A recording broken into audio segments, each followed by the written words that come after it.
매 순간 우리는 말씀 앞에 서야 됩니다. 말씀이 깨달아지도록 성령을 구해야 되고요. 그래서 말씀 속에서 주님을 만나고 또 주님이 우리에게 무엇이든지 말씀하시며 믿고 순종해야 함을 우리가 알고 나아가야 됩니다. 그래서 오늘 이제 사도행전 3장을 통해서 하나님께서 우리에게 또 어떤 말씀을 주실지를 기대하며 나아가기를 원합니다. 3장은 초대교회에 일어난 첫 번째 치유 사건이라고 할 수 있어요. 베드로와 요한이 성전에 올라가는 중 미문에 앉아 있는 한 사람을 주목하게 되는데, 2절에 보니까 이 사람은 나면서부터 걷지 못했다고 이야기를 하고 있어요. 성전 미문에서 구걸하면서 생계를 유지해야 되는데 스스로 움직일 수 없어서 사람들이 메고 왔다고 해요. 그러니까 사람들에 의존해야 되는 어떤 그런 삶들, 또 사도행전의 4장에 가보면 이 사람이 나이가 40세 정도 되었다고 해요. 나면서부터 그런 삶을 살았으니까 40년의 삶을 누군가를 의지해 살아야 됐고, 어려서는 뭐 부모가 어떻게 도와줬는지는 그 장면은 나오지는 않지만 참 힘들게 인생을 살아왔던 것을 보게 돼요. 누구도 이제 그를 주목해야 하지 않을 때 베드로와 요한이 그 사람을 보고 멈춰서서 이렇게 말을 해요. 성전 미문을 지나가면서 눈에 보인 거죠. 그러면서 그 사람을 향해 우리를 보라. 그 사람이 이제 자신을 보라고 하니까 무엇인가 주는가 보다 하고 쳐다본 거죠. 베드로와 요한을. 그래서 무엇인가 얻을까 하여 바라보았다. 베드로가 이 사람을 향해요. 은과 금은 내게 없습니다. 그 사람에게는 깜짝 놀라는 소식이 뭐야? 왜 불렀어? 돈도 없으면서. 그런데 저에게 있는 것이 있습니다. 저는 나사렛 예수 그리스도 이름으로 있는데 그 이름으로 당신에게 명합니다. 일어나 걸어라. 이렇게 이야기를 한 거예요. 왜 이제 베드로가 갑자기 은과 금을 이야기를 꺼냈을까요? 지금 이 사람이 어디에 앉아 있다고 그래요? 성전 미문에. 이 솔로몬 성전에 가면 여인의 뜰이 있어요. 그 여인의 뜰에 있는 이 문이 미문이라고 하거든요. 미문은 아름다울 미자. 그래서 아름다운 문이에요. 왜 아름다운 문이냐면 이게 이제 은으로 이제 금으로 은과 금으로 이렇게 덮여 있어요. 은과 금으로 덮여 있어서 이 황동문으로 되어 있는 문이 굉장히 아름다웠어요. 그래서 사람들이 높이도 한 23m 정도 된다 하더라고요. 23m 정도 되는데 은과 금으로 덮여 있으니까 얼마나 아름답게 지나가면서 참 아름답다. 근데 이 사람은 그 미문 아래에 앉아 있는 거예요. 상대적으로 좀 빈곤한 게 있잖아요. 굉장히 자기 자신은 지금 구걸한 채 살아가야 되는데 그 아름다운 문 안에서 굉장히 어려웠고, 사람들은 이 미문에 오고 가는 사람들 어떤 사람들이요? 다 은혜 받으러 교회에 성전에 왔다 갔다 하는 사람들 아니에요. 그래서 이 사람의 하루의 기대는 이런 거예요. 성전에 들어가서 이 사람들 은혜를 많이 받고 왔으면 좋겠다. 왜 은혜 받으면 어떻게 해요? 주머니가 많이 열리니까 구걸하고 이렇게 살아갈 거 아니에요.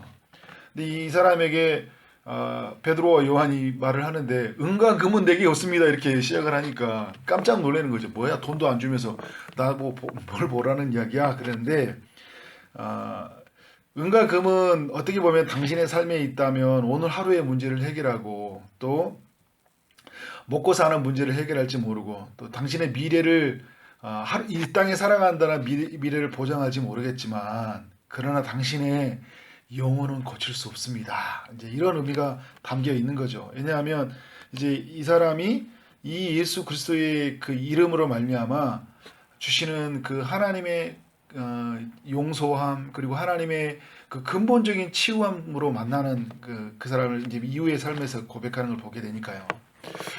그래서 뭘 이야기하는 거예요? 당신이 진짜 가져야 할 이름은 예수 그리스도 이름입니다. 그래서 예수 그리스도가로 말미암아 당신의 삶은 치유될 수 있고 당신의 영혼은 변화될 수 있다는 것을 선포하고 있는 거죠. 여러분, 이 사도들은 어떤 사람들이에요? 지금 예수 그리스도를 이름을 가진 최고의 그 보물을 가진 사람들이 되었잖아요. 그 이름의 능력, 예수 그리스도는 하나님의 아들이었고 죽음을 이기신 분이었고 다시 부활하신 분이었고, 그리고 예수 그리스도 이름을 의지하는 자에게 하나님이 구원을 허락해 주셨고, 그래서 예수 그리스도의 이름으로 구하는 모든 사람에게 하나님께서 그 하늘의 신령한 은혜의 복을 다 허락해 주셨잖아요. 그러니까 그 이름의 권세가 너무나 놀라운 거예요. 그 이름을 가진 자가 되었어요. 근데 그 예수 그리스도는 이제 그들에 인해서 죽은 자가 되었지만 이제 성령 안에서 다시 살아있는 자가 되었고 그 예수 그리스도 이름을 구하는 자에게 너무나 큰 복을 가진 자가 되었다는 거. 그러니까 이 사도행전의 2장에 나타난 제자들의 모습을 보면 정말 놀랍잖아요. 그들의 삶은 정말 놀라운 삶으로 바뀌어갔어요. 아무것도 없는데 다 가진 자가 되었어요. 그러니까 줄 게 없는 것 같은데 주머니에는. 그런데 자기의 마음속에 예수 그리스도 이름을 가지고 있으니까 어떻게 해요? 예수 그리스도 이름으로 선포하는 거예요. 이런 용기와 담대함이 우리에게도 있기를 주의 이름으로 축원합니다. 그래서 7절에 보니까요. 이 사람을 오른손으로 잡아 그 사람을 일으켰다고 해요. 주저앉아 있는 사람을 일으키는 거예요. 왜냐하면 그 이름을 의지하는 믿음이 내게 있었기 때문에. 이 앉아있는 사람의 믿음이 있기 전에 누구에게 믿음이 있는 거예요? 선포하는 이에게 믿음이 있는 거예요. 일어서 오른손을 잡아 일으키는 거예요. 그러니까 어떤 일이 일어납니까? 발과 발목이 곧 힘을 얻고 뛰어서서 걷는 일이 일어나는 거예요. 그러니까 여러분 우리가 홍해 바다를 하나님이 그 갈라질 걸 믿고 지팡이를 내려치잖아요. 그죠? 요단강이 갈라질 걸 믿고 발을 내딛는 거잖아요. 하나님 예수 그리스도 이름으로 명령했을 때 치유될 걸 믿고 이제 오른손을 잡아 일으킨 거예요. 그러니까 힘을 얻고 뛰어서서 걷는 일이 일어난다. 근데 우리는 이제 기도하고 나서 한번 보는 거잖아요. 될까 안 될까 하고 있는데 확신에 차는 하나님의 사람들이. 그러니까 나는 믿음이라는 건 그런 것 같아요. 믿음은 항상 하나님 편에 있는 것 같아요. 내 편에서 보면 안 되는 거예요. 그런데 하나님 편에서는 어떻게 된 거예요? 되는 거잖아요. 항상 그래서 믿음은 항상 하나님 편에 있는 거다. 그러니까 늘 현실에서 바라보는 게 아니라 하나님 편에서 현실을 바라보고 그의 삶을 하나님 편으로 인도하는 거잖아요. 끌어내는 거잖아요. 그런 모습을 오늘 우리에게 보여주고 있는 거예요. 그런데 뛰어서 걷는 일만 끝난 게 아니라 이 사람이 뭐냐면 뛰기도 하며 하나님을 찬송하는 거예요. 이건 뭐라는 거예요? 하나님이 하셨다는 거예요. 그러니까 이 베드로와 요한을 통해 하나님이 하셨다는 거예요. 근데 오늘 이 사건을 통해서 어떤 일이 일어나냐면 정말 놀라운 일이 일어나는데 이런 일이 일어나니까 성전에 앉아있던 사람이 난리가 난 거예요. 성전에 모이던 사람이 그 미문에 앉아있던 사람이 일어났다고? 말도 안 돼. 한 번도 나는 그 사람이 일어난 적이 없어. 사람들이 메고 온 사람들이 늘 메고 온 사람을 봤으니까 늘 주저앉아 있는 이 사람이 일어났다고 하면서 솔로몬 행각이 굉장히 넓은데 여기에 이제 랍비들이 모여서 말씀도 가르치고 굉장히 많은 사람들이 모여 있는 곳이에요. 그 솔로몬 행각에 이제 다 모여든 거죠. 모든 시선이 이제 베드로에게 오는 거예요. 12절에 보니까 베드로가 사람들 보고 이렇게 무슨 이야기 하냐면 이스라엘 사람들아 이를 왜 놀랍게 여기느냐? 우리의 개인의 권능과 경건으로 걷게 한 것처럼 왜 우리를 주목하느냐? 무슨 말이에요? 이건 우리가 한 게 아니야. 이것은 하나님이 우리를 통해 하신 일이야. 그러니까 지금 미문에 앉아있는 사람도 하나님을 찬송했잖아요. 그런데 여기 앉아있는 사람들은 놀랍게 여길 뿐이에요. 이 사람들은 이제 솔로몬 행각에서 앉아있는 사람, 이제 모여든 사람들은 와 이게 어떤 일이야 이제 하면서 쳐다보는 거잖아요. 그리고 13절에 그러면서 베드로와 요한이 어떤 일을 하냐면요. 이 모여드는 사람, 자연스럽게 모여드는 이 사람들, 굉장히 많은 사람들이 모여 있었거든요. 이 사람들에게 예수 그리스도가 누구인지를 소개해요. 쉽게 정리하면 이제 베드로가 2장에서 말했던 패턴과 비슷해요. 그러니까 예수가 오셨는데 그 예수 그리스도는 구약의 약속대로 모세가 선지자 하나를 세우시겠다고 하고 선지자들이 증언했던 그 예수 그리스도가 왔는데 그는 생명의 주로 오셨는데 너희가 죽였다는 거예요. 근데 하나님이 죽은 자 가운데서 그를 살리셨다는 거예요. 부활하셨다는 거예요. 그래서 우리는 그 일의 증인이라. 우리는 그 부활하신 예수를 만났고 보았고 만졌고 그가 승천하신 예수가 그가 그래서 성령을 보내시고 그 약속을 받은 자가 되어서 그 성령을 우리는 받아서 너에게 증언한 자가 되었다는 것을 막 설명을 하는데 사람들이 깜짝 놀라는 거잖아요. 자신이 가지고 있는 그 지식과 사고의 체계가 완전히 깨져버리는.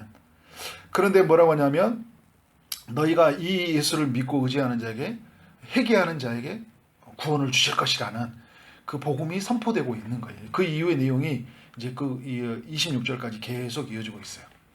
그래서 사도행전 3장이 우리로 하여금 어떤 교훈하는 이야기가 있는데요. 짧게 이야기하면 첫 번째 우리에게 교훈하는 이야기는 뭐냐면 성전의 미문에 앉아있는 사람처럼 아무런 소망 없이 주저앉아 있는 사람이 우리 주변에 있다는 것을 기억해야 돼요. 우리 주변에도 미문에 앉아있는 사람이 있다는 거예요. 근데 우리에게 안 보이는 거예요. 근데 베드로와 요한이요, 전에는 예수 믿기 전에, 예수의 부활을 경험하기 전에, 성령이 임재하기 전에는 그런 게 안 보였잖아요. 자기 자신밖에 안 보였을 거예요. 자기 안에 두려움이 빠진 채 자기 생명의 아니함을 붙잡고 늘 살아가는데, 주님을 만나고 나니까 누가 보이는 거예요? 이제 나는 죽고 예수로 살게 되고 예수님의 관심 안에 있는 사람들이 보이는 거예요. 주저앉아 있는 한 사람들, 스스로 문제를 해결할 수 없는 사람들, 누군가의 도움을 받아야 되는데 이것은 하나님만이 해결을 받아야 될 사람들이, 이 미문에 앉아 있는 사람들이 보이기 시작하는 거예요. 예, 여러분 4절에서 베드로와 요한이 그 사람을 주목하였듯이, 사실 그 사람, 이 베드로와 요한을 이 사람에게 주목하기 전에 누가 그들을 주목해 주셨어요? 하나님이 그들의 삶을 주목해 주셨잖아요. 그러니까 우리의 삶도 하나님이 주목하셨기 때문에, 우리를 바라보셨기 때문에, 우리를 향해 보라 말씀하셨기 때문에 우리가 그리스도를 바라보게 됐고, 그리스도가 은과 금은 아니었지만 정말 영원한 생명을 그 이름 가운데 주셨잖아요. 그 우리는 이 은혜를 입은 자이기 때문에 이제 우리 삶 안에서 미문에 앉아 있는 사람을 바라봐야 된다. 눈을 크게 뜨고. 두 번째는 뭐냐면, 우리가 줄 수 있는 건 뭐냐면, 진짜 필요한 거를 그 사람에게 줄 수 있어야 돼요. 우리 앉아 있는 사람에게. 근데 우리는 막 이렇게 뭔가 하나 주는데, 여러분 빵과 이런 은과 금 필요해요. 필요합니다. 이게 또 안 준다 이런 의미는 아니에요. 주는 거예요. 그런데 우리가 그런 걸로 다 채울 수 없잖아요. 우리 주머니가 그렇게 넉넉하지 않고. 그러면 가난한 사람은 복음을 어떻게 전해요? 그죠? 그러나 우리에게 가지고 있는 게 뭐가 있어요? 예수 그리스도. 그 이름의 능력을 가지고 있잖아요. 그 이름을, 능력을 붙잡고 그 사람을 이렇게 선포하고 그 사람의 오른손을 붙잡아 이렇게 하셨듯이 그 사람을 예수 그리스도 이름으로 축복하고 일으키고 나아가는 삶. 이게 단순히 아파 있는 사람에게 이게 나가는 의미가 아니라, 영혼이 아파 있는 사람이 너무나 많이 있잖아요. 예수님을 알지 못해서 하나님의 사랑을 누리지 못하는 많은 사람들이 있을 때, 그들에게 우리가 예수 그리스도 이름으로 축복하고 그 이름으로 기도하고 그 이름을 의지하도록 우리가 살아가는 거도록 우리가 선포하는 거, 권면하는 거 너무나 중요하다는 거. 세 번째는 뭐냐면, 하나님이 붙여주시는 사람들 앞에서 복음을 담대하게 전해야 돼요. 근데 어떤 하나님이 한 사건을 일으켜서요, 하나님이 어떤 여러 가지 사람들을 붙여주세요. 이 미문에 앉아있는 사람이 하나님이 붙여주심을 통해 어떤 일을 행하시는 거예요? 솔로몬 행각에 많은 사람들을 모여들게 하고 그 사람들에게 복음을 전하게 하시잖아요. 그러니까 우리가 어떤 사람과의 일들을 우연이라고 생각했는데 그 사람하고 일을 하다 보면 여러 사람이 붙여주는 일들이 있어요. 그 사람들이 공격하고 다가오거든요. 그러면 그 사람들을 우연으로 생각하지 않고 하나님의 섭리 가운데에서 나를 붙여주시는 걸 생각하고 어떻게 하고요? 내가 알고 있는 예수, 우리 영원전부터 오시기를 약속하셨던 그 예수 그리스도가 우리에게 생명의 주가 되셨다. 근데 이 십자가에 못 박히시고 죽으신 예수, 그러나 부활하신 예수를 믿는 자마다 영원한 생명이 있습니다라고 자연스럽게 나가는 거. 여러분, 우리 하루의 삶도 어떻게 보면 솔로몬의 행각처럼 자연스럽게 붙여주는 일들이 많이 있다니까요. 그럴 때 예수 그리스도를 선포하는 일들이 일어날 때 구원하는 일이 있다는 걸 기억하고 나가시기 바랍니다. 저는 여러분 말씀을 마무리하면서요, 정말 놀라운 게 뭐냐면요, 이 미문에 앉아있는 이 한 사람을 치유하면서 어떤 일이 일어나냐면, 솔로몬의 행각에 모여들었고 사장이 가보니까요 5,000명이 회심을 했대요. 엄청난 일이 일어난 거예요. 그러니까 그게 그 비리 발단이 어디에 의해서 시작된 거예요? 미문에 앉아있는 한 사람을 주목하여 보고 그를 일으키면서 그걸 통해서 5,000명이 회심하고, 그 5,000명은 예루살렘에 베드로가 처음 설교때 3,000명과 5,000명 초석을 이루게 되고, 그것이 나중에 안디옥과 그리고 수많은 교회의 선교지로 이어져가는 그 이런 과정들을 만들어내잖아요. 그러니까 하나님이 우리에게 일어나는 어떤 한 사람, 우리가 보면 교회도, 저도 이제 교회를 섬기잖아요. 막 엄청나게 훈련되는 한 사람이 오면 이제 좋잖아요, 그죠? 교회에서 기존에 막 열심히. 그렇지 않다. 교회 복음의 원리는 미문에 주저앉아 있는 한 사람에게 주목하고 그 사람이 변화되면, 그 사람이 막 고구마라고 얘기하잖아요. 고구마 막 수많은 사람들을 몰고 오고 하나님의 일하신 일이 나타난다니까요. 그런 면에서 여러분, 우리에게 주변에 있는 지극히 작은 소자 같은 한 사람, 사람들의 눈에 띄지 않지만 하나님의 눈에 띌 만한 사람들, 그 주저하는 한 사람에게 하나님의 사랑을 증거하는 여러분 삶 되어지기를 주님의 이름으로 축원합니다. 아멘.